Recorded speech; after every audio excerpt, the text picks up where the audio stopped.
जिस नक्षत्र का इंतजार सभी को, शिव भक्तों को हमेशा रहा।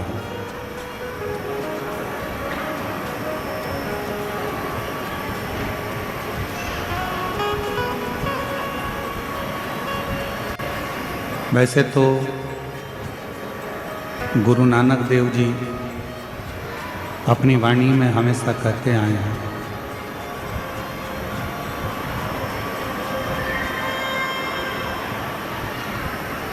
गुरु नानक देव जी कहते हैं कि सारी घड़ियाँ, सारा समय, सारा नक्षत्र जब अनुकूल होता है, जब शिव की कृपा होती है, जब रब कृपा करे, ईश्वर कृपा करे, तब समझें कि ये हमारे सब अनुकूल हैं। और तेरी कृपा बिना न हिले। एलईडी चालू करिए, एलईडियाँ चालू नहीं है, पंडाल की एलईडियाँ चालू करिए।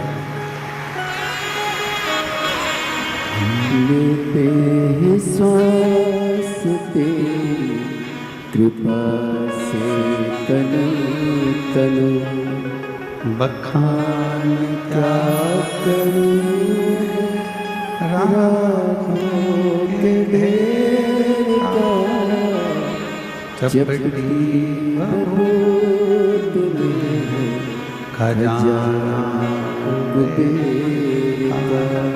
हे गंगा मुक्ति ओंकार तू, भोले ओंकार तू, आयो आयो शरण तिहारी, शंभु तार तार तू।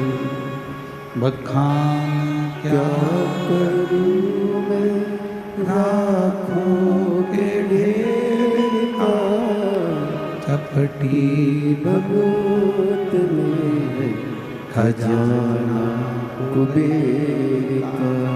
हे गंगा मुक्ति द्वार ओंकार तू, भोले ओंकार तू, आयो शरण तिहारी, शंभु तार तार। शिव कथा कहती है, जैसे कहीं सफर करना है तो आपका आईडी आपके पास होना जरूरी है।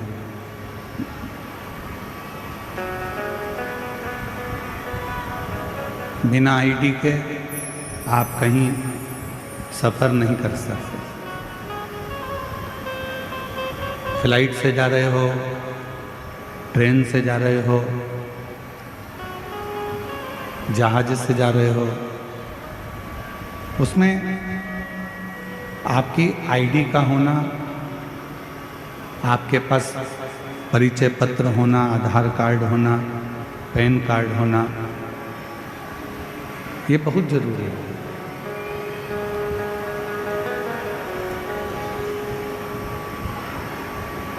जैसे कहीं लंबा सफ़र करने के लिए जा रहे हो तो परिचय पत्र का होना जरूरी होता है, उसी तरह जब इस संसार सागर से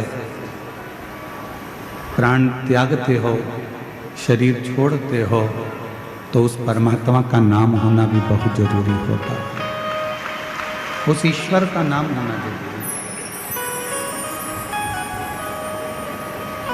और जब तक इस मृत्यु लोक में रहो, इस संसार सागर में रहो, इस भूमि पर रहो, तब तक उस परमात्मा का नाम स्मरण करते रहो।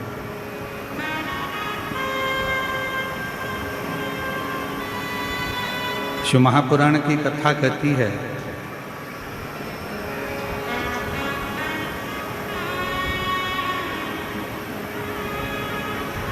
21,600 श्वास प्रतिदिन इस शरीर से निकलती है।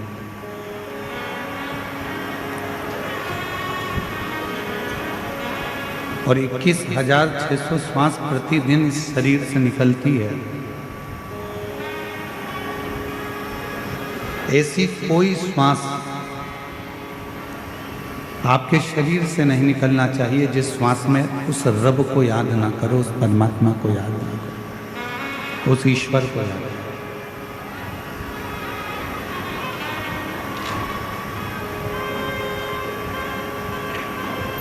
क्यों? ना जाने कौन सी श्वास 21,600 श्वास में से वो कौन सी श्वास होगी जो आखिरी होगी, ये किसको मालूम।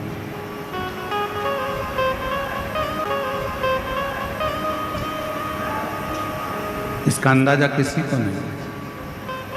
इसलिए श्वास श्वास में ओम रटो और वृथा जन्म मत खोए, ना जाने इस श्वास का फिर आवन होए कि ना हो। इस मानव के देह में, मनुष्य के शरीर में जो 21,600 श्वास रोज प्रतिदिन निकल रही है, 21,600 श्वास रोज चल रही है, 21,600 श्वास जो प्रतिदिन निकल रही है, उन 21,600 श्वास में प्रतिदिन परमात्मा के नाम का स्मरण होना चाहिए। प्रतिदिन।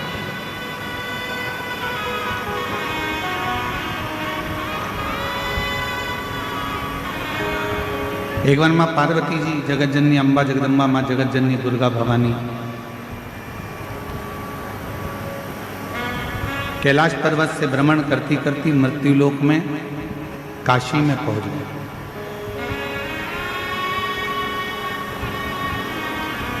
थोड़ा ध्यान देना, आज कथा का चतुर्थ दिवस है। हम जानते हैं कि एलईडियाँ थोड़ी चल नहीं रही हैं, पर कार्यकर्ता लगे हैं, शीघ्र चालू कर देंगे। आप लोग बैठकर कथा का लाभ लीजिए, ये मौका बार बार नहीं मिलेगा।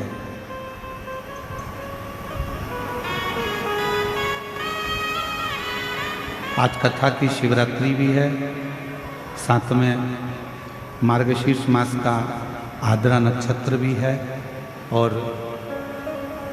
इस कबीर धाम में, कवर्धा नगर में ये पवित्र शिव महापुराण की कथा छत्तीसगढ़ में चल रही है। ये आपका सौभाग्य और हमारा सौभाग्य।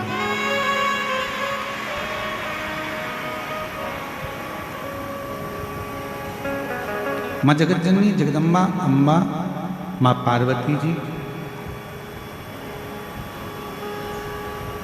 माता पार्वती जी भ्रमण करते करते, घूमते घूमते घूमते घूमते काशी प्रदेश पहुंच गए।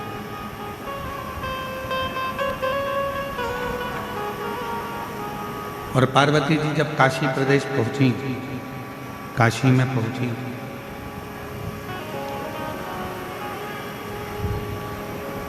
तब माता पार्वती जी कुछ देर मां गंगा जी के घाट पर बैठ गई।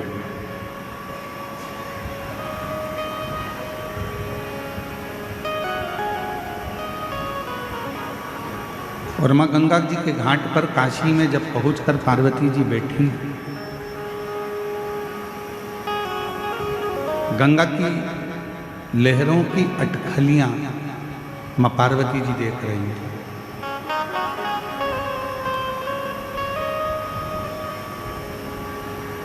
कुछ देर वो गंगा की लहरें उछलती हैं, फिर कुछ देर में शांत हो जाती हैं, फिर कुछ देर में उछलती हैं, फिर शांत हो जाती हैं। माँ जगत जननी जगदम्बा उनको देख रही।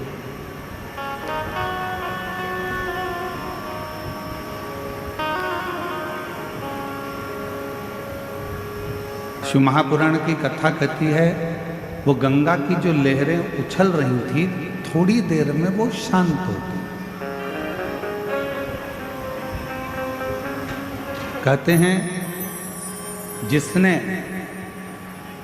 अपनी जिंदगी में बुरा वक्त देखा होता है, जो बहुत संघर्ष से जीवन को जिया हुआ होता है, बहुत बुरा वक्त उसने अपनी जिंदगी में देखा हुआ होता है, तो शिव पुराण कहती है जिसने अपनी जिंदगी में बुरा वक्त देखा होता है, संघर्ष का समय देखा होता है, वो जिंदगी में कभी किसी का बुरा नहीं करता है, कभी बुरा नहीं करता। जिसने बुरा वक्त देखा ही नहीं है, जिसने संघर्ष किया ही नहीं है, वो दूसरे का बुरा करने में लगा रहता है। क्यों? क्योंकि उसके पास पहले का वैभव है, उसके पिताजी छोड़ कर गए, जमीन छोड़ गए, जायदाद छोड़ गए, संपदा छोड़ गए, धन दौलत छोड़ गए, गाड़ी बंगला छोड़ गए, तो वो दूसरे का बुरा करने में लगा है कि इसको मुझे आगे बढ़ने नहीं देना। पर जिसने अपनी जिंदगी का बुरा वक्त देखा, बहुत संघर्ष किया, बहुत बुरा वक्त देखा, बहुत तकलीफ का समय देखा, वो जिंदगी में कभी किसी का बुरा नहीं करता, क्योंकि उसको मालूम है कि मैंने भी अपनी जिंदगी में बहुत बुरा वक्त देखा है और बहुत संघर्ष किया, बहुत संघर्ष।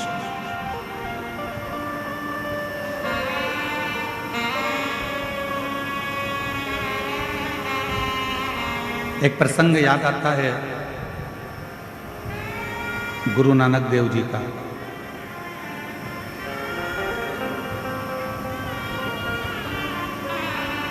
गुरु नानक देव जी ने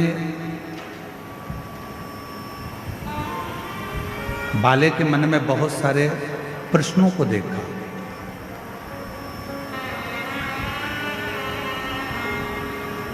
तो बाले ने एक बार गुरु नानक देव जी से कहा, आप कहते हो कि संपूर्ण ब्रह्मांड में, संपूर्ण जगत में वो रब है, वो ईश्वर है, वो परमात्मा है, मैं कैसे मान सकता हूं?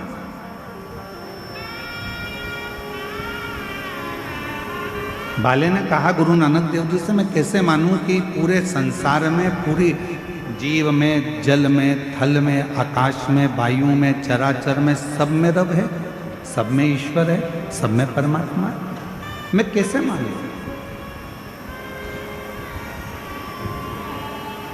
तब गुरु नानक देव जी ने बाले को एक कबूतर दिया, इस कबूतर को ले जा।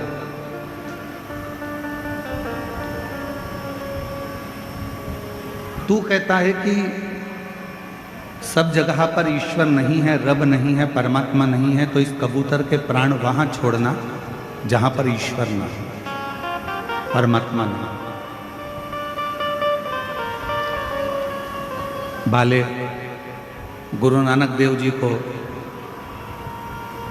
प्रणाम कर कर, नमन कर कर चल दिया, कबूतर ले गए।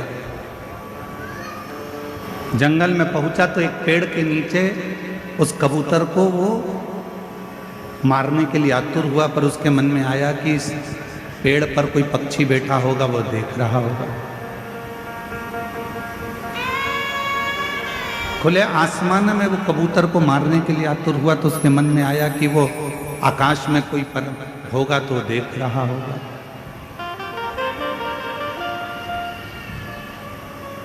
जहां बाले जाता, उसके मन में यह भाव प्रकट हो जाता कि ईश्वर यहाँ भी है, ईश्वर वहाँ भी है, ईश्वर वहाँ भी है, रब यहाँ भी है, रब वहाँ भी है, रब संपूर्ण जगत में, संपूर्ण तलातल में, रसातल में, वायुचर में, आकाश में, हर जगह पर वही रब, वही ईश्वर दिख रहा है। बाले उस कबूतर को लेकर गुरु नानक देव जी के पास वापिस आ गए। गुरु नानक देव जी बड़े मुस्कुरा कर पूछे, बाले तू तो कह रहा था कि रब सब दूर है ही नहीं, फिर इस कबूतर को तूने मारा क्यों नहीं? बाले ने कबूतर को तो उड़ा दिया और गुरु नानक देव जी के चरण पकड़कर कहा कि गुरु की जो वाणी होती है वो साधारण नहीं होती है। गुरु की वाणी ने कह दिया कि रब सब जगह पर है, तो वो ईश्वर हर जगह पर नजर आएगा।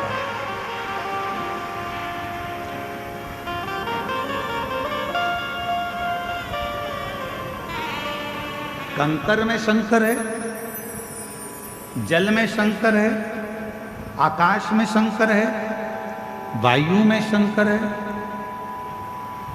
ऐसी कोई भूमि नहीं, ऐसा कोई स्थान नहीं, ऐसा कोई क्षेत्र नहीं जहाँ शिव ना हो, जहाँ शंकर ना हो।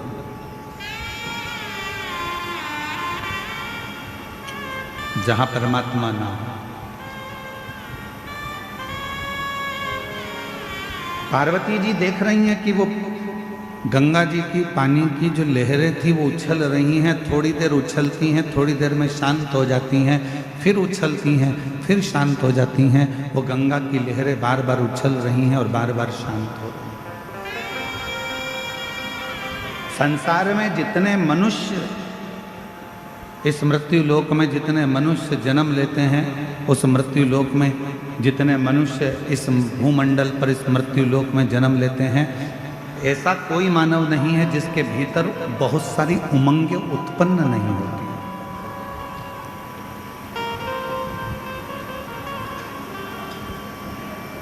ऐसा कोई नहीं है जिसके भीतर बहुत सारी उमंगें उत्पन्न नहीं हो रही हो, बहुत सारी तरंगें उत्पन्न नहीं हो रही हो, बहुत सारी उमंगें उसके अंतर्गत नहीं आ रही। पर कुछ देर वो उमंग उछलती है, फिर शांत होती है।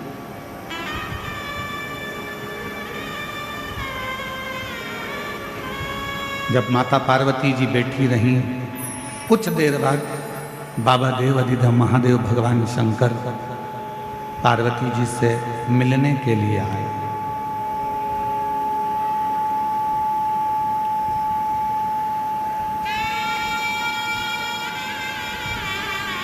भगवान शिव पार्वती जी से मिलने के लिए शंकर भगवान भी बैठ गए गंगा जी के घाट पर। पार्वती जी ने शिव जी को नमन किया, पूछा इस संसार में जितने रिश्ते, जितने नाते, जितने कुटुंब, जितने कबीले, जितने मित्र, जितने दोस्त, जितना परिवार, ये सब मिलता है, क्या हमारे पूर्व के कर्म के अनुकूल मिलता है?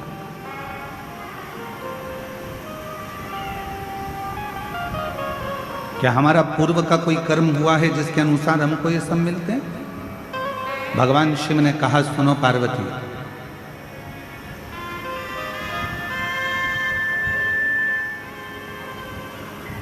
हमारे जीवन में जो भी मिलता है वो 3 कारण से मिलता है।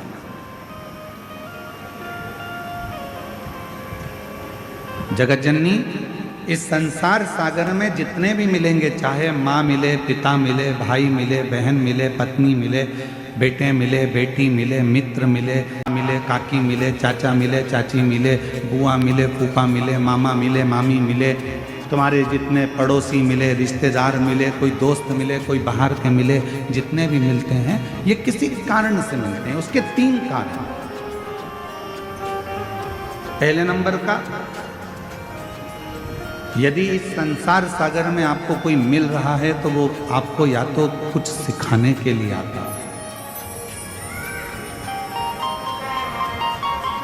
वो आपको कुछ ना कुछ सिखाने के लिए मिला है। दूसरा,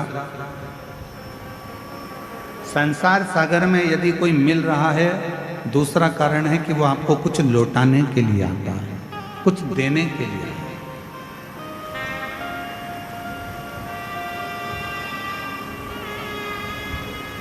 और तीसरा नंबर है, अगर इस संसार सागर में अगर कोई व्यक्ति मिलता है या फिर वो अपने कर्म के अनुसार हमारे पास जो है हमसे ले जाने के लिए आता है, सिखाने के लिए आया, लौटाने के लिए आया या फिर ले जाने के लिए आया।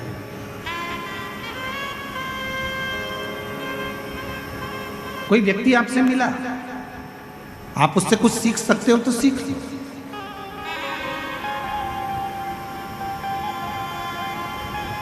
कोई मिला है आपकी जिंदगी में, आप उससे कुछ प्राप्त कर सकते हो तो कर लो। वो आपको देने के लिए आया है, कोई ज्ञान देगा, कोई विद्वत्ता देगा, कोई आपको कुछ समझाएगा, कुछ बताएगा, कुछ दे रहा है, वो लौटाने के लिए आया है तो लौटा कर जाएगा। कोई सिखाने के लिए आया है तो सिखा कर जाएगा। और संसार में कोई कोई व्यक्ति ऐसा मिल जाता है कि जो हमारा लेकर भी चला जाता है, चाहे हमारा धन ले जाए, चाहे हमारी प्रॉपर्टी ले जाए, चाहे हमारा गाड़ी ले जाए, बंगला ले जाए, सत्ता ले जाए, कुछ ना कुछ लेकर चले जाए। 3 कारण है। कई माताएं कहती हैं गुरुजी मेरी बहू मुझे पूछती नहीं है, प्रणाम नहीं करती है, नमन नहीं करती है। कोई कहती है कि मेरी सास मुझे आदर नहीं देती है, सम्मान नहीं देती है, सत्कार नहीं देती है। मेरा निवेदन है, आज के समय में, इस कलिकाल के समय में कोई घर ऐसा नहीं है जिसके घर में भगवान ने खाने के लिए अन्न नहीं दिया। भगवान ने सबको अन्न दिया, भगवान ने सबको बुद्धि दी, भगवान ने सबको हाथ पैर दिए, भगवान ने सबको सोचने के लिए विवेक दिया। परमात्मा ने किसी को भूखा नहीं सुलाया, भगवान ने सबकी व्यवस्था करी। पर कलिकाल में धन की मात्रा तो बढ़ती चली गई, संपदा बढ़ती चली गई, गाड़ी बंगले बढ़ते चले गए, प्रॉपर्टी बढ़ती चली गई, गोल्ड बढ़ता चले गया, तुम्हारा वैभव बढ़ता चले गया। पर कलिकाल में एक चीज घटती चली गई, वो आपस का प्रेम धीरे धीरे घटता चले गया, आपस का स्नेह धीरे धीरे घटता चले गया। हमारा और आपका जो प्रेम है वो धीरे धीरे घटता चले गया। पति पत्नी का प्रेम घटा,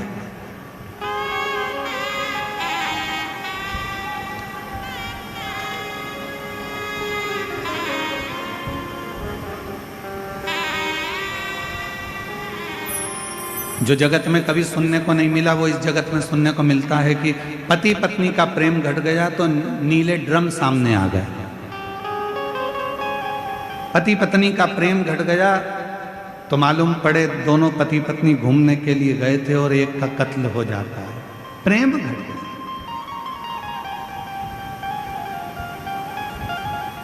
धन बड़ा है पर प्रेम घटा, महल बड़ा है पर प्रेम घटा, बंगला बड़ा है पर प्रेम घटा, दौलत बड़ी है पर प्रेम घटा।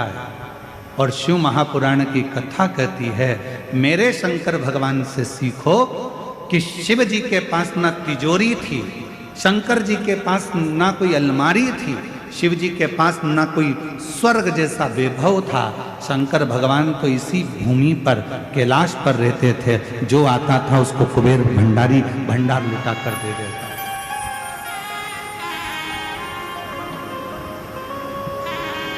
वो तो दे रहा, वो तो प्रदान कर रहा। बहुत शिव जी के पास में कुछ वो कहते हैं, 2 बातें आती हैं। एक नंबर पर आता है दाता और दूसरे नंबर पर आता है दयालु। मेरी कवर्धा की जीजियों, मेरे जीजाओं, मेरी बेटियों बेटाओं, मेरी माताओं, मेरे बुजुर्ग माता पिता, थोड़ा ध्यान से सुनिएगा। एक नंबर पर आता है दाता और दूसरे नंबर पर आता है दयालु। दोनों में सर्वश्रेष्ठ किसको कहेंगे? जम के बोलो जल्दी से। दाता को श्रेष्ठ कहेंगे कि दयालु को श्रेष्ठ कहेंगे? बोलो बोलो जरा जम के बोलो। दाता श्रेष्ठ है कि दयालु श्रेष्ठ है? दयालु श्रेष्ठ है। बिल्कुल सही कहे हैं कबीर धाम वाले। एक बार जोरदार ताली बजाओ अपने खुद के लिए।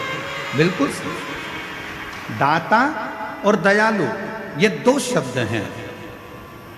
सारे देवताओं के आगे एक शब्द लगा रहता है कि ये दाता हैं। दाता का मतलब है देने वाला, दाता का मतलब है प्रदान करने वाला, दाता का मतलब है जो देता रहता हो, दाता का मतलब है जो तुम्हारी झोली भरता रहता हो, दाता का मतलब है जो तुम्हें देता रहता हो, दाता का मतलब है कि जो अपनी खजाने में से निकाल कर तुमको देता रहता हो, वो दाता कहलाता है। दाता किसको कहते हैं? जिसके पास में है, बहुत सारा है, संपदा भरी पड़ी है, बहुत अलमारी भरी पड़ी है और वो निकाल कर यदि किसी को कुछ दे रहा है, वो दाता है। अपने घर में रोटी भर कर डब्बा रखा हुआ है, टिफिन भरा हुआ रखा है, गाय सामने आ गई, आपने 2 रोटी निकाल कर गाय को दे दी, आप दाता हो। कोई मांगने आया, अपनी लाकर में से निकाल कर अपने 1 रुपया 2 रुपया दे दिया, आप दाता हो। किसी को कपड़े की दुकान थी, कपड़ा बहुत था, कोई को जरूरत थी, तन पर वस्त्र नहीं था, आपने वस्त्र दिया, आप दाता हो। किसी को अन्न का दान दिया, आप दाता हो। आपके पास में था, जिसके पास में था उसने कुछ निकाल कर दिया तो वो दाता कहलाता है। और जिसके पास कुछ भी नहीं है, ना घर है, ना जमीन है, ना जायदाद है, ना संपदा है, ना दौलत है, और उसके बाद भी वो अपने दरवाजे से खाली ना भेजे तो उसको दयालु कहते हैं। जो अपने दरवाजे से खाली ना भेजे उसको दयालु कहते हैं।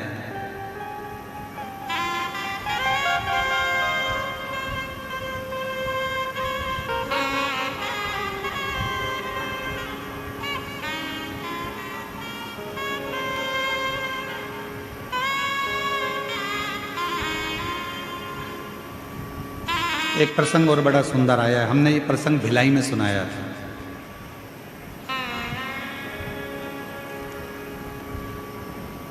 जयंती स्टेडियम में कथा चल रही थी, उस समय पर यह प्रसंग कहा था।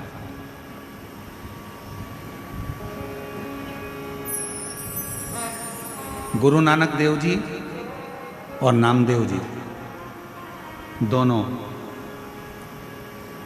पंजाब की यात्रा करते करते महाराष्ट्र की यात्रा पर पहुंचे।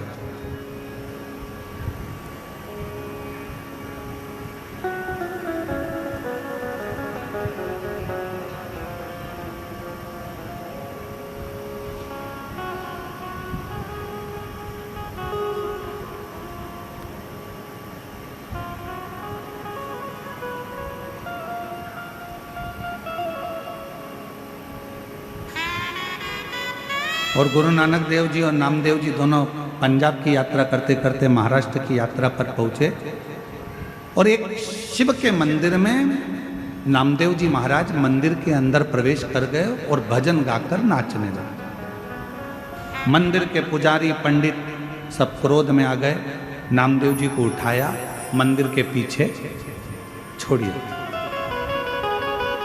हे महाराज, यहाँ नाचना वाचना नहीं है, यहाँ बैठ के भजन वजन नहीं करना, चलो उठो यहाँ से। शिव जी के मंदिर से जैसे नामदेव जी को उठाया तो उठाकर मंदिर के पीछे छोड़िया है। गुरु नानक देव जी बड़ी प्रसन्नता के साथ में ईश्वर का स्मरण करते करते वहां पहुंचे और नामदेव जी की आंख में आंसू देखे। नामदेव, तुम रो रहे हो?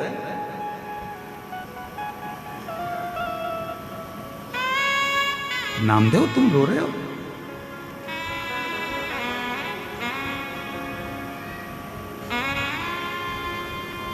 नामदेव जी कहने लगे गुरु नानक देव जी से कि मुझे मंदिर के पीछे पटक दिया, मंदिर से बाहर निकाल दिया। गुरु नानक देव जी ने जो शब्द कहा वो शब्द यहां शिव पुराण में आया है, जरा स्मरण करिएगा। गुरु नानक देव जी कहते हैं कि किसके मंदिर से निकाला गया तुझको मालूम है?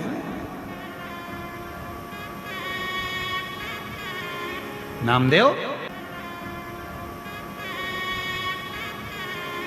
नामदेव, किसके मंदिर से निकाला गया तुझको मालूम है? नामदेव जी कहने लगे शिव के मंदिर से। गुरु नानक देव जी कहते हैं जो अंदर शिव है ना, उसको दयालु कहते हैं। दयालु वो होता है जिसके पास देने के लिए भंडार भरा हुआ नहीं होता तो भी उसके दरवाजे से कोई खाली नहीं जाता, उसको दयालु कहते हैं ना।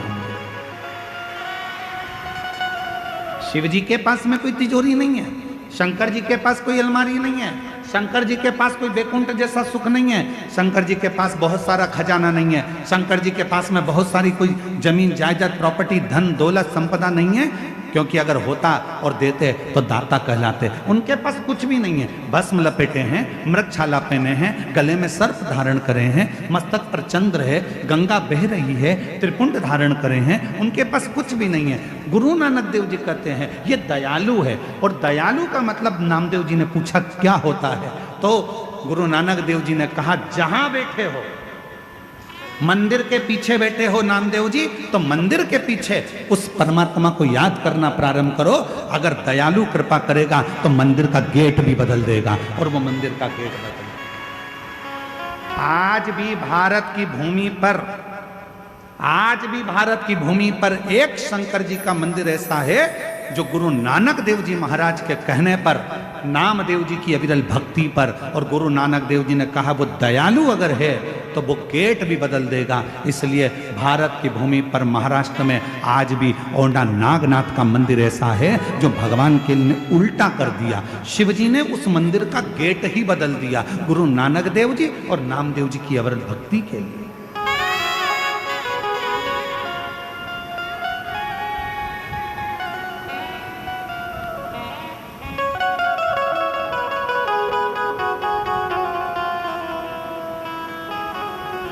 महाराष्ट्र में आज भी औंडा नागनाथ का मंदिर आप लोग कभी दर्शन करने के लिए, आप में से कोई गया है कभी? औंडा नागनाथ जी का दर्शन करने अगर महाराष्ट्र में जाएंगे तो दर्शन करेंगे कि मंदिर का गेट है सामने, पर मंदिर के अंदर के पूरे भाग को घुमा दिया भगवान शंकर ने। दयालु शब्द का संबोधन निभाया है मेरे से।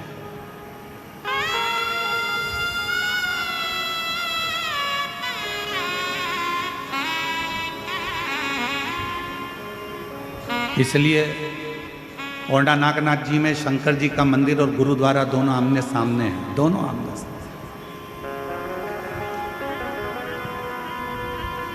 भक्ति का बल प्रबल, क्यों ना? शिव को दयालु कहा गया। किसी देवता के आगे दयालु शब्द का संबोधन लगा ही नहीं, केवल एक देवता के आगे लगाया गया है, वो देव अधिदेव महादेव के आगे लगाया गया है। क्योंकि शंकर जी के पास जो आता है कुछ नहीं है, फिर भी खाली नहीं भेजते हैं। लंका का राजा रावण आया, रावण ने कहा मुझे ये चाहिए, सोने की लंका ले जा। शिव जी के पास कौन सा सोना था? कुछ भी नहीं, फिर भी सोने की लंका दे देते हैं। शिव जी ने तुरंत सोने की लंका दे दी। उसने कहा प्रभु मुझे ये चाहिए, ले जा। भस्मासुर ने कहा मैं जिस पे हाथ रखूं वो भस्म ले जा। जिसने जो मांगा उसको दे दिया। गणेश जी ने कहा प्रथम गिनती, प्रथम गिनती। षडानंद कार्तिक ने कहा ये चाहिए, ले जा। राजा श्वेत ने देखा कि इसके प्राण जाने वाले, श्वेत को प्राण दे दिया। मार्कंडे बाबा को उम्र दे। ये सब शिव दे सकता है, शंकर दे सकता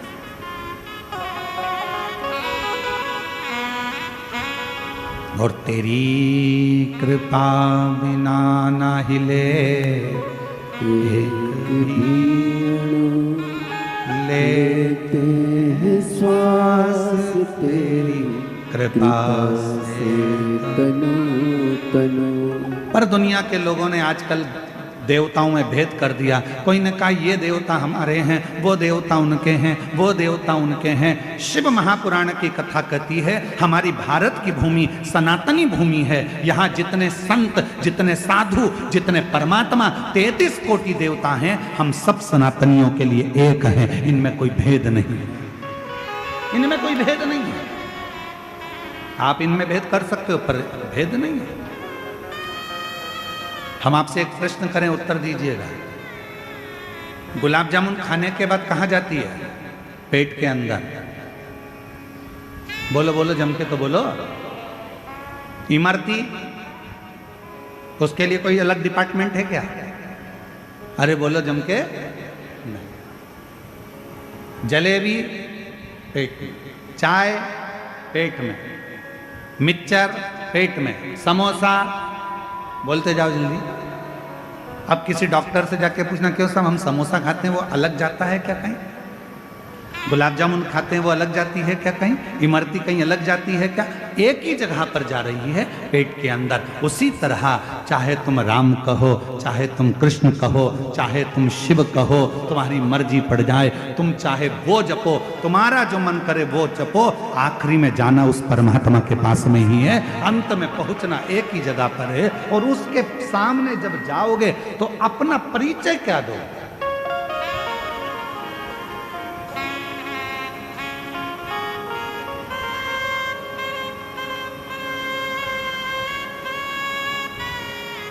जाना वही है। तुझ में राम, मुझ में राम, सब में राम समाया है। जित देखो उत राम की ही माया है। सब में राम समाया। आप जहां देखोगे परमात्मा को ढूंढने का प्रयास करिए। शिव महापुराण की कथा कहती है, माँ गंगा के तट पर माता पार्वती जी शिव जी की साक्षी में कहती हैं कि 3 कारणों से संसार के लोग मिलते हैं। एक वो है जो सिखाने आता है, दूसरा वो है जो लौटाने आता है, और तीसरा वो है जो ले जाने आता है। हमें जो मिल रहा है वो 3 कारणों से मिल रहा है। कुछ देने आया है, कुछ लेने आया है, कुछ सिखाने आया है। तो आप उस व्यक्ति से ऐसे मिलो कि ये हमको कुछ सिखाएगा। बचकर रहना, कहीं कुछ ले जाएगा।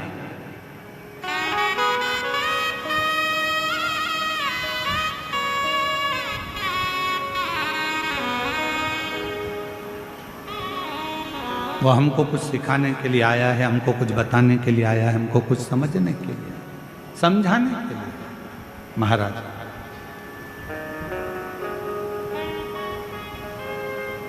आज एक बात कहना चाहते हैं आप लोगों को आद्रा नक्षत्र के इस अवसर पर।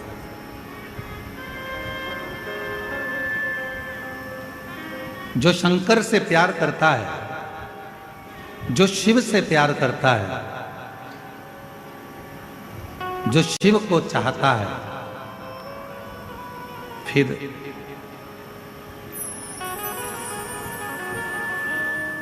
कोई उसे प्यार करे ना करे उसे कोई फर्क नहीं पड़ता, क्योंकि उसकी जिंदगी में सर्वम शिवम ही रह जाता है। मेरे जीवन में केवल एक शिव तत्व ही रह जाता है, शिव, सर्वम शिवम, इसके सिवा कुछ नहीं, शिव ही मेरा सब कुछ। और भटक लो, तुम्हें जहां जहां भटकना है, संसार के लोग भटक लो।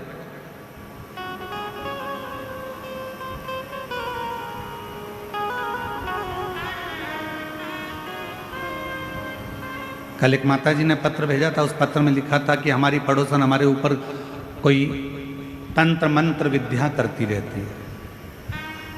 अब हम उस पत्र को निकालेंगे, पढ़ेंगे तो अच्छा नहीं लगेगा।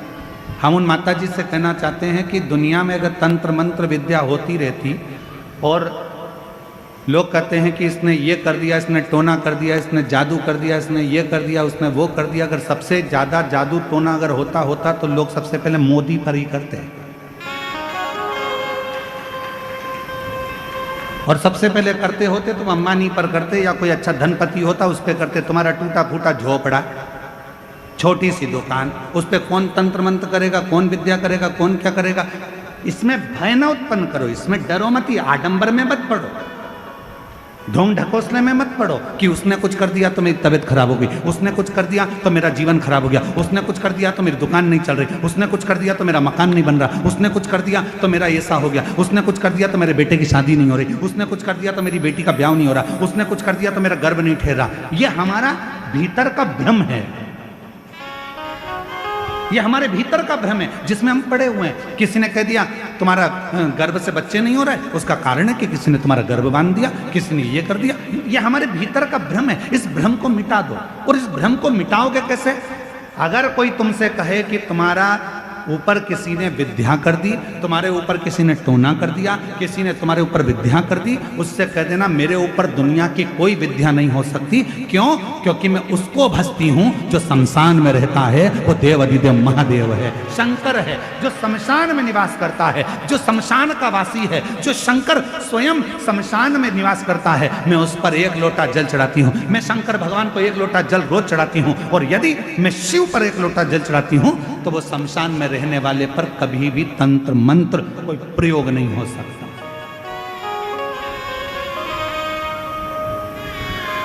क्यों भय खाना, क्यों डरना?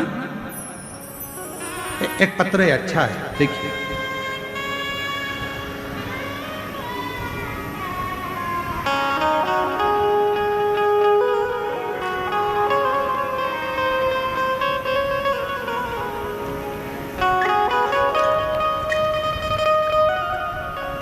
गीता साहू, पति श्री भागीरथी साहू, छत्तीसगढ़,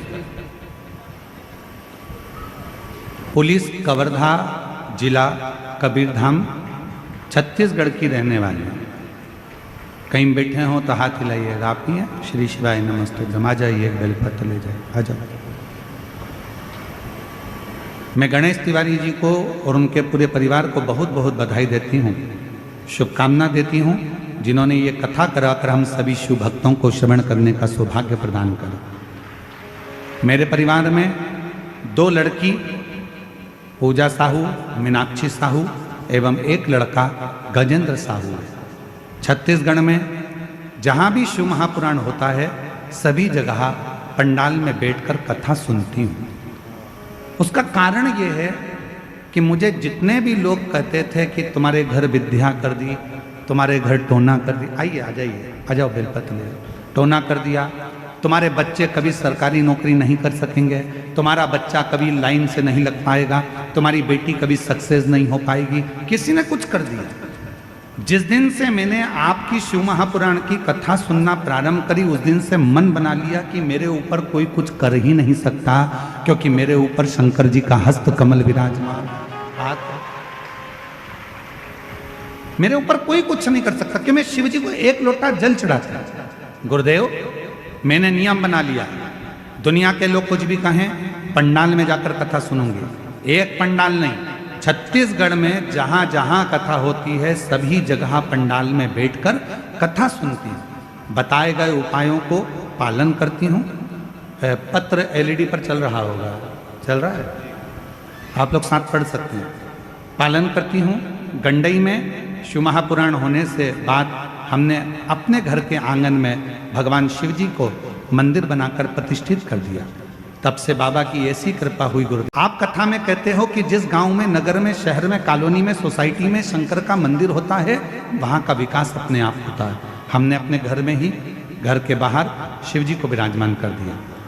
हमारे ऊपर बाबा की ऐसी कृपा हो गई, लोग कुछ कुछ कहते थे, बाबा ने संभाल लिया। गुरुदेव, श्री शिवाय नमस्तुभ्यम का स्मरण करती हूँ, स्टीकर सबदूर बांटती हूँ। कोई मंदिर के ऊपर भी अगर कहीं लिखने का मौका लगता है तो लिख देती हूँ श्री शिवाय नमस्तुभ्यम। पशुपतिनाथ का व्रत करते हैं। मेरे तीनों बच्चे, उनके मन में आया कि मम्मी हमारी सरकारी नौकरी लग सकती है, क्या हम ऐसा कर सकते हैं? मेरे तीनों बच्चे मेरे कहा कि सियोर वाला बाबा कहता है मेहनत 4 गुनी करना, रात दिन एक करना, खूब पढ़ाई करना, उसके बाद शहद लगाकर बेलपत्र शिव को लगाकर जाना। बाबा को मैं धन्यवाद देती हूँ। गुरुदेव, आज मेरा पुत्र गजेंद्र साहू सन 2023 में नीट पास कर लिया और MBBS जोधपुर AMS में सिलेक्शन हो गया। गुरुदेव, लगातार 2 साल तक मेरा बेटा कांवड़ भरने के लिए सीहोर जाता रहा। लगातार 2 साल तक सीहोर कांवड़ यात्रा में गया, कांवड़ यात्रा करी और बाबा कांवड़ यात्रा कर कर बाबा ने उसका हाथ पकड़ लिया। गुरुदेव, 1 महीना बाद मेरी लड़की पूजा साहू, उसने भी कहा माँ मैं भी शिव जी की आराधना करूंगी, और वो भी शंकर की आराधना में लग गई। और बाबा की ऐसी कृपा हुई कि मेरी बेटी पूजा साहू का पुलिस विभाग में सिलेक्शन हो गया। आज बाबा से आशीर्वाद लेने पंडाल में बैठकर कथा सुन रही हूँ, बाबा को यहाँ नमन करने आई हूँ। एक लाइन अच्छी लिखी है, आप और हम गुनगुनाते हैं साथ में। खाली ना जाता कोई दर से तुम्हारे, खाली ना जाता कोई दर से तुम्हारे, मैं भी खड़ी हूँ नन्ही बाएं पसार अपने हृदय। ये बेटा और बेटी दोनों का फोटो लगाया जा रहा है, जो डॉक्टर बना और जिसका पुलिस में सिलेक्शन हुआ, दोनों का फोटो लगाया। एक बार जोरदार ताली बजाकर स्वागत करिए, वंदन।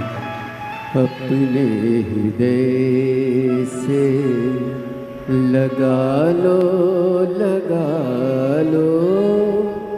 गिरा जा रहा हूँ, बधाई आपको बहुत बहुत। उठा लो भोले अपने दर से। जोरदार ताली बजाओ। बेटी का पुलिस में और बेटे का डॉक्टरी में MBBS कर रहा है। एक बहुत बहुत बधाई। भोले अपने दर से अब तो न टालो, गिरा जा रहा हूँ, उठा लो।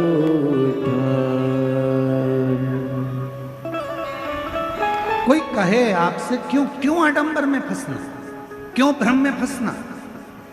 किसी ने कह दिया उसने तुम्हारे पर विद्या कर दी, किसी ने कह दिया तुम्हारे ऊपर टोना कर दिया, किसी ने कह दिया ये कर दिया, किसी ने कह दिया वो कर दिया, क्यों डरना?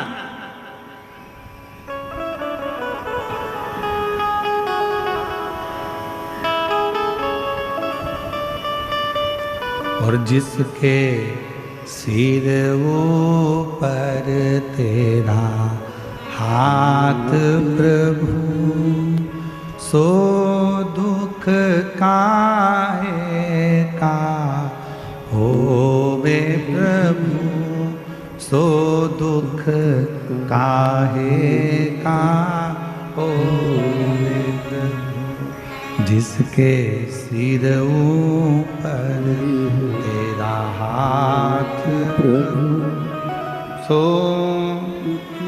काहे का होवे प्रभु, सो दुख काहे का। कल एक भजन में लाइन गाई थी, मेरा बाबा भोलेनाथ जिसके सिर पे रख दे कन्यारे के न्यारे नंदी पे बैठ कर। आप लोग बोलो जरा एक बार अच्छे से, मेरा बाबा।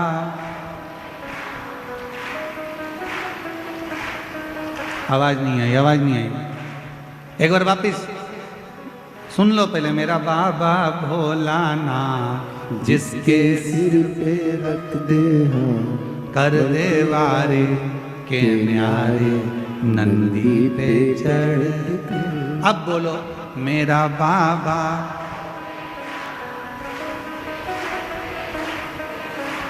कर दे वारे के न्यारे नंदी पे चढ़ के। मेरा बाबा भोलानाथ जिसके सिर पर रख दे कर दे वारे के न्यारे नंदी पे बैठ कर। बस जो दिल से पुकारे, आप उस ईश्वर को, आप उस परमात्मा को दिल से, कोई आडंबर नहीं, कोई दिखावा नहीं, कोई विचार नहीं करना कि कोई ने टोना करा, कि टोटका करा, कि दुकान बंद कर दी, कि घर बंद कर दिया, कि शादी नहीं होने दिया, कि बच्चे नहीं होने। कुछ मत करो, तुम तो एक काम करो, भ्रम से हटो, अपने गलत सोच को हटाओ, घर में से एक लोटा पानी भरो, शंकर जी के मंदिर में चढ़ाना प्रारंभ करो, दुनिया के सारे दुख मिट जाए, दुनिया के सारे कष्ट। एक पत्र है, अच्छा है, वापिस सुनो, अच्छा पत्र है।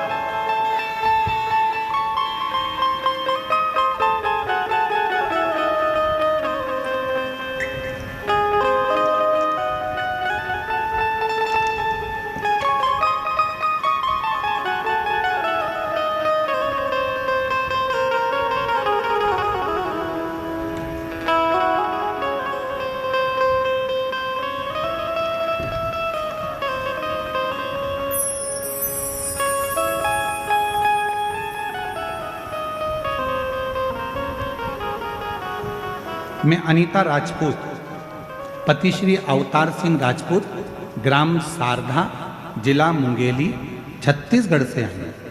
कहीं बैठी हो तो हाथ हिला सकती हैं। अनीता राजपूत, पति श्री अवतार सिंह राजपूत, ग्राम सारधा, जिला मुंगेली, छत्तीसगढ़ से आई। कहीं बैठी हो तो हाथ हिला सकती हैं, और आई हो तो एक बेलपत्र लेने के लिए व्यासपीठ पर आ सकती हैं। दिख रही हैं? आए हैं? अच्छा।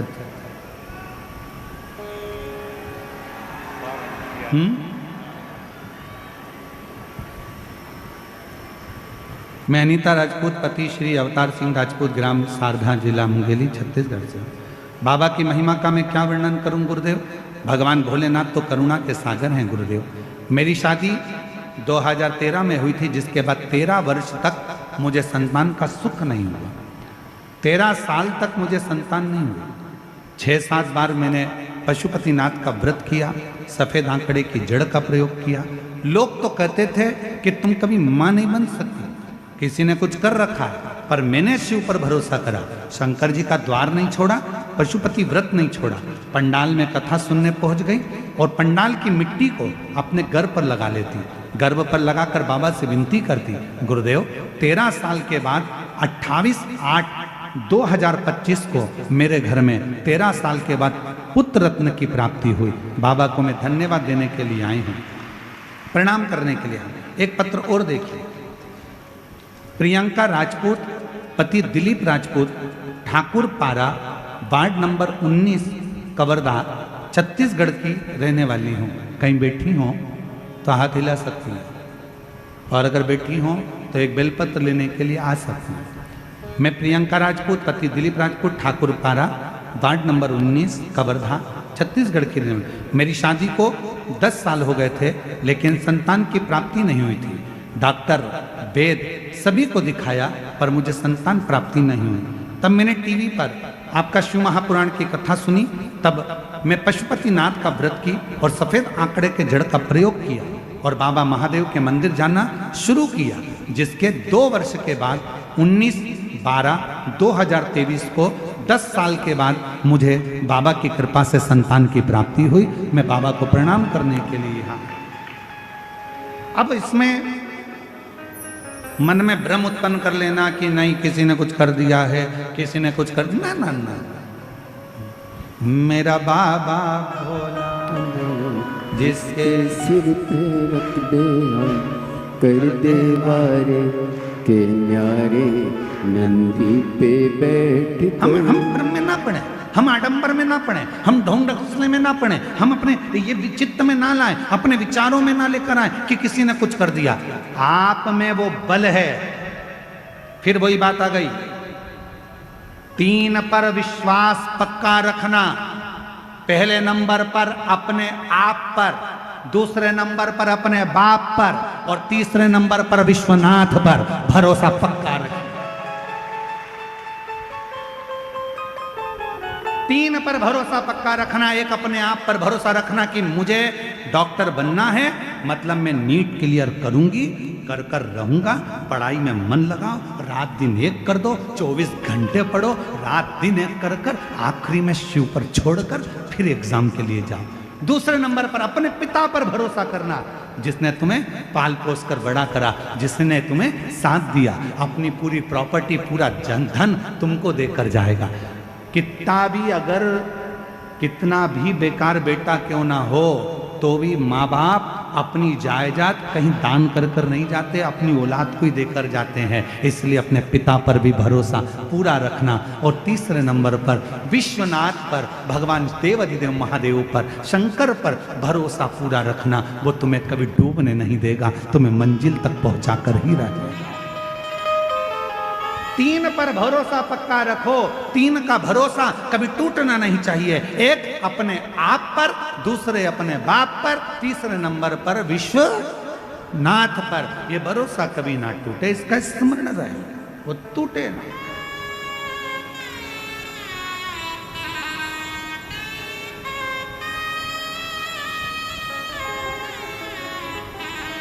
आप लाखों की संख्या में आए हो। कल हमको आशीष तिवारी जी कह रहे थे, हमने पूछा क्यों भैया ये घुंगरी खुर्द में कथा चल रही है, यहाँ कितने लोगों की बस्ती है? तो कहा गुरुजी 1200 से 1300 लोगों का गांव है। केवल 1200 लोग इस गांव में बस्ती में रहते हैं, 1200 से 1300।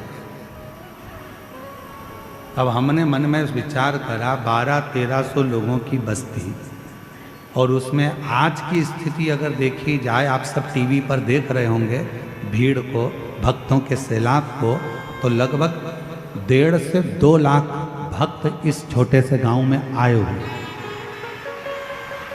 और एलईडी पर देखिए चल रहा होगा, इतने भक्त हैं, चारों तरफ भक्त ही भक्त। टीवी पर देखिए आप, लाखों भक्त आया हुआ है। अब ये छोटा सा गांव 1200-1300 लोगों का, और उसमें इतना भक्त, तो ये गागर में सागर अगर कोई भर सकता है तो मेरा देवाधिदेव महादेव ही भर सकता है, देवाधिदेव।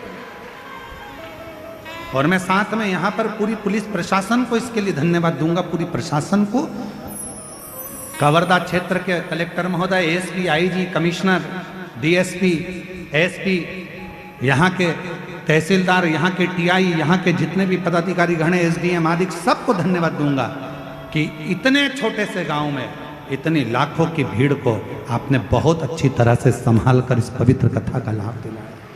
साधुता है, बहुत सा। करो भजन, करो स्मरण, उस पर विश्वास करना, टूटने नहीं दे।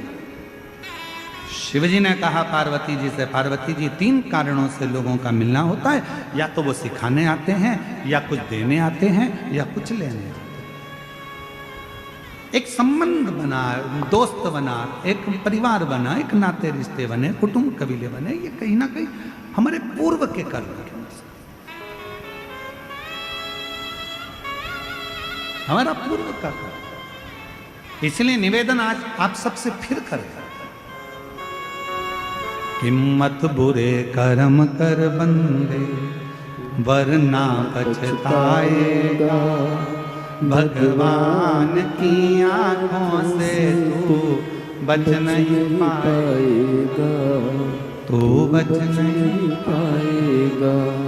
अरे ओ अज्ञानी मत कर नादानी, अरे ओ अज्ञानी मत कर नादानी।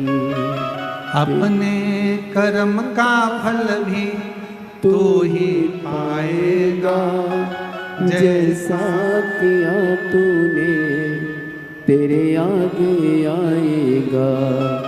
मत बुरे कर्म कर बंदे, वरना पछताएगा, भगवान की आंखों से तू बच नहीं पाएगा, तू बच नहीं पाएगा। अरे ओ अज्ञानी मत कर नादानी, अरे ओ अज्ञानी मत कर नादानी। ये शिव कृपा से कहीं ना कहीं हमको जो मानव की देह मिली है। आज मार्गशीर्ष मास का आद्रा नक्षत्र है। आज का दिन वो दिन होता है, मार्गशीर्ष मास का आज का दिन वो दिन होता है जिस दिन जो व्यक्ति जहां बैठकर शंकर भगवान को याद कर कर जिस ज्योतिर्लिंग का वो स्मरण करता है और उसके मन में ये आ जाता है कि बाबा मुझे अगला जन्म देना तो इस ज्योतिर्लिंग के पास में देना, तो उस संसार के मनुष्य का अगला जन्म उसी ज्योतिर्लिंग के पास में होता है। महाराज ये आद्रा आज का वो दिन है कि 1000 शिवरात्रि का व्रत कर लो, 1000 सोमवार के व्रत कर लो, 1000 सोमवार की अष्टमी का व्रत कर लो, और एक आज का आद्रा नक्षत्र का आज सुंदर आनंदमय मार्गशीर्ष मास का जो आद्रा नक्षत्र है, आज के दिन यदि कोई शंकर के मंदिर का दर्शन कर ले या शिव महापुराण की कथा सुन ले तो उसके सारे व्रतों का फल उसे प्राप्त हो जाए। आज का वो दिन है।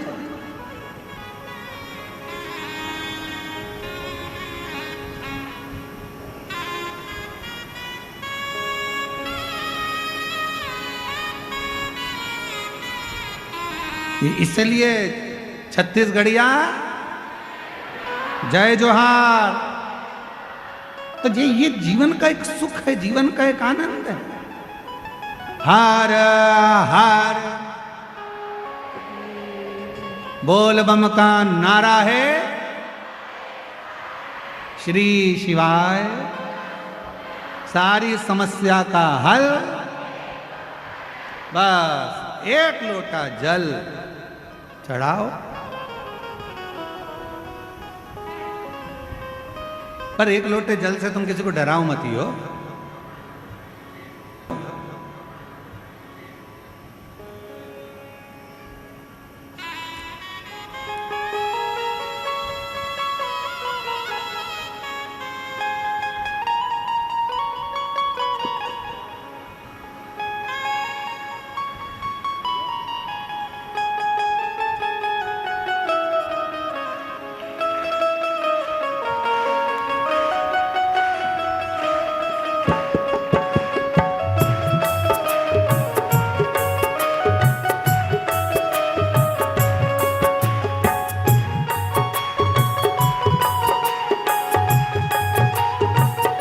दोनों हाथों से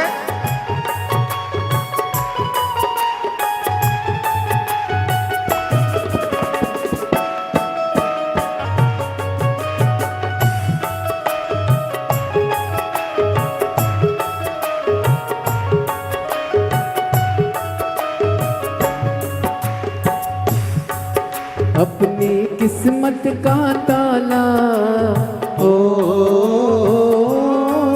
अपनी किस्मत का ताला तुम खोलते चलो। श्री शिवाय नमस्तुभ्यं तुम बोलते चलो। श्री शिवाय नमस्तुभ्यं तुम बोलते चलो। अपनी किस्मत का ताला हो, अपनी किस्मत का ताला हो, अपनी किस्मत का ताला तुम खोलते चलो। श्री शिवाय नमस्तुभ्यं तुम बोलते चलो। श्री शिवाय नमस्तुभ्यं तुम बोलते चलो। बड़े भाव से